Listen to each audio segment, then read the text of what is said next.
పొలిటికల్‌గా ఆయన నెక్స్టు భవిష్యత్తు ప్రణాళిక ఎలా ఉండబోతుంది ఏంటి అనేటువంటి అంశము మొన్న విజయకేతనం సభలో పవన్ కళ్యాణ్ చాలా స్పష్టంగా జనసేన దశ, దిశ వాళ్ళ రాజకీయ ప్రయాణం ఎలా ఉండబోతుందో ఒక స్పష్టత ఇచ్చారు.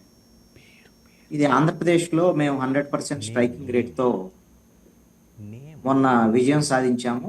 నెక్స్ట్ మా టార్గెటు దక్షిణాది రాష్ట్రాలు అనేటువంటి దాని మీద అన్ని భాషల్లో మాట్లాడాడు. అక్కడ ఉండేటువంటి కార్యకర్తలను ఉద్దేశించి కూడా ఆయన మాట్లాడాడు. దానికి ప్రధానమైనటువంటి వాహకం ఏంటి? ఆయన మిగతా రాష్ట్రాలకి వెళ్ళటం కోసం. ఆంధ్రప్రదేశ్ తర్వాత తెలంగాణ, ఆ తర్వాత తమిళనాడు 2026లో ఎన్నికలు జరగబోతున్నాయి అక్కడ. ఆ తర్వాత కర్ణాటక, కేరళ వరకు కూడా మహారాష్ట్రకు సంబంధించినటువంటి మొన్న ఎన్నికల్లో కూడా ఎన్డీఏ తరపున ప్రచారం చేశారు.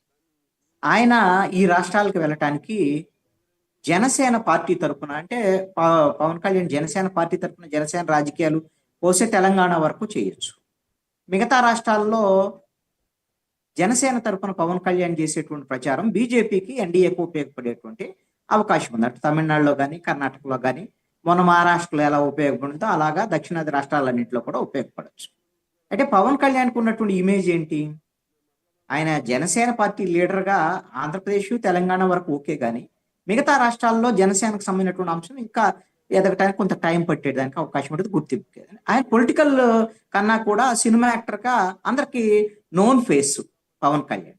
అయితే బీజేపీ ఇచ్చినటువంటి సూచనలకు అనుగుణంగా, బీజేపీ ఇచ్చినటువంటి రోడ్ మ్యాప్కి అనుగుణంగా ఆయన కొత్త అవతారాన్ని ఆయన తీసుకున్నారు. అవతారం ఏంటి? వారాహి డిక్లరేషన్ పేరుతో తిరుపతిలో ఆయన సనాతన ధర్మాన్ని కాపాడేటువంటి ఒక సనాతనిగా ఆయన తీసుకున్నటువంటి కొత్త అవతారం ఇది.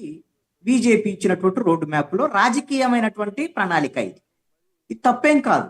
తప్ప రైట్ అనేటువంటిది ఆయన నచ్చినోళ్ళు నచ్చుతారు, నచ్చనోళ్ళు నచ్చరు, అది వేరే అంశం. పవన్ కళ్యాణ్కి ఒక క్లారిటీ ఉంది.